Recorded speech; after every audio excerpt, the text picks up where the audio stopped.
questions about issues. It's open to everything, and I will answer everything, and you can be as tough and as hard-hitting as you want. I will not cry or anything, I promise. I will not be evasive either, like most politicians. It cracks me up to watch these guys on TV. I might pause and really try to figure out how to say something that won't get me in completely. I'm like, please be just a little bit more evasive. Yeah, no, I'm terribly honest. She's like, oh my God. Sometimes when I answer questions, I'll look over and I'll see her just literally like.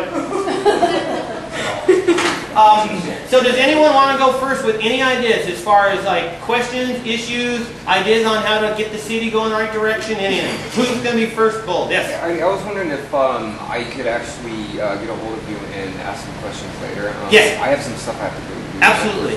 So, do you have a card on you? I do too. Thank you for being here. Yeah. If you can make anything interesting out of it, you know, throw it out there. Okay. Well, yeah, I definitely want to talk to you more about that. That'd be awesome. Okay, cool. I will make time. Okay, cool. All right, thanks. Yeah, thanks for being here. You guys have a good night. All right, you too. So who wants to be first and brave and ask some interesting... Oh, Dave. Yes, sir. Honestly, realistically, can anything be done about Avista? Yes. What? So, Dave and I, one of our go ahead. Every time they ask for a raise, the regulatory board, Right. they get it. Right. They get it. These guys are maybe they've been turned down once, I think I remember in the last decade or two. Barely. But I could be wrong about that. And so they always get what they want. How do you stop that? Avista, it's funny because as I've been kind of doing this and having these discussions and talking to people, Avista always comes up. And I actually think of, since Avista is a quasi-public-private entity, I think of them as a form of part of the government. And as they ask for tax increases, i.e. rate increases, that is an increase in my taxes. Because I don't have a chance, I'm a big free market capitalist guy. It doesn't seem like it all the time, but I like competition. I like us to have choices. Because when you have free market and choices, then people tend to compete and be more careful about pricing and try to outbid each other and do a better job. Well, Avista doesn't do any of that. So Avista comes along and they have a board that's a state board, and they come to the state board and they say, we want a rate increase, and here's why we want a rate increase. Because as an energy company, we need to be competitive so our stock has more value and that we can pay dividends to our shareholders. And that's the universe they live in. They don't live in the universe where they're like just a publicly held utility. You know, they're a private company, but they still get to take advantage of our public water and all that. So, part of it goes back to local community leaders have to start thinking bigger and addressing state issues, and not that I want to get into federal issues right now, but some state issues. And that's one of the state issues is communities like Spokane, the city council, the mayor, should be screaming bloody murder and actually raising a stink and causing some problems and saying, look, this is not right. Our community cannot afford to be generous with Avista. Avista has to live within its means just like us. So if that means they don't get raises, just like, I don't know how many of you guys that work in the private sector have got raises, but I don't know lots of private sector people have got raises this last 3 years. I got a cut and pay. You got a cut and pay. I got a cut and pay. That's awesome. We're, yeah, you know. Cut and pay. Sweet. Awesome. You know, that's the world we live in. And Avista, along with parts of government, don't realize that's how hard things are. I mean, we're at the point where there will be people, and this is not like me being bombastic, there will be people in our district that will lose their houses and lose their whole lives and livelihood because of utility increases, Avista increases, and property tax increases. Guaranteed 100%. So what you do is, if you get on the city council, you start talking to the media, and you start blogging, and you start talking to the other city council people and the community leaders, and you say, this is the reality that our community faces about median income and wage growth. And in fact, wage growth in Spokane is flat for the last 20 years, or down, technically, over the last 20. Linda has a ton of these statistics that you've posted. If you ever want great statistics, go to Linda's Facebook page.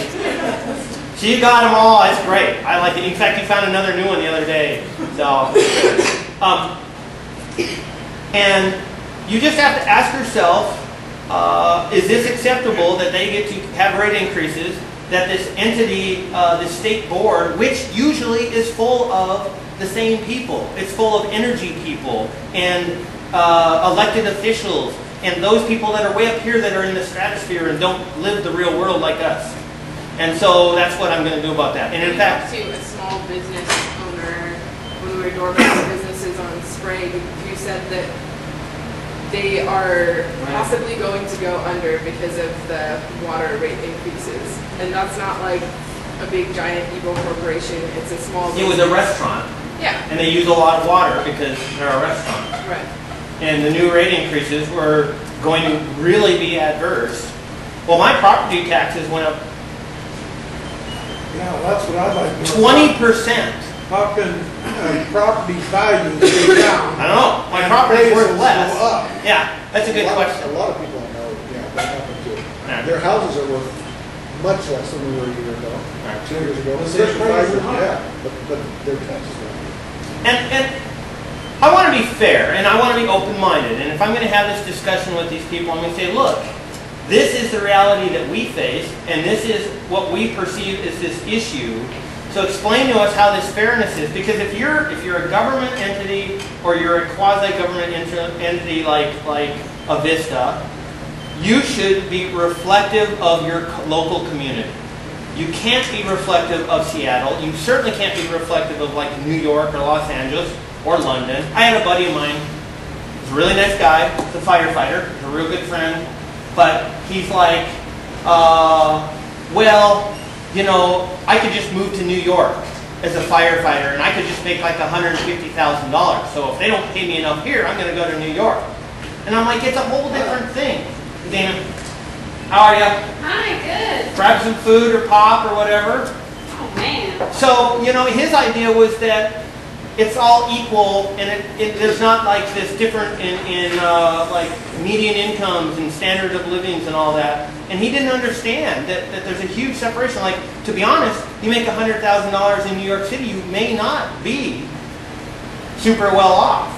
You know, but you make $100,000 in Spokane, Washington, you're in really good shape. And if you're not, I'm sorry, you're not being fiscally responsible. If you're making $100 grand, you can't make it in Spokane, Washington. I mean, I know people are making on 20 grand. That's tough, you know. So anyway, I think they need to kind of fight with the state, and it's not just that. There's a lot of issues.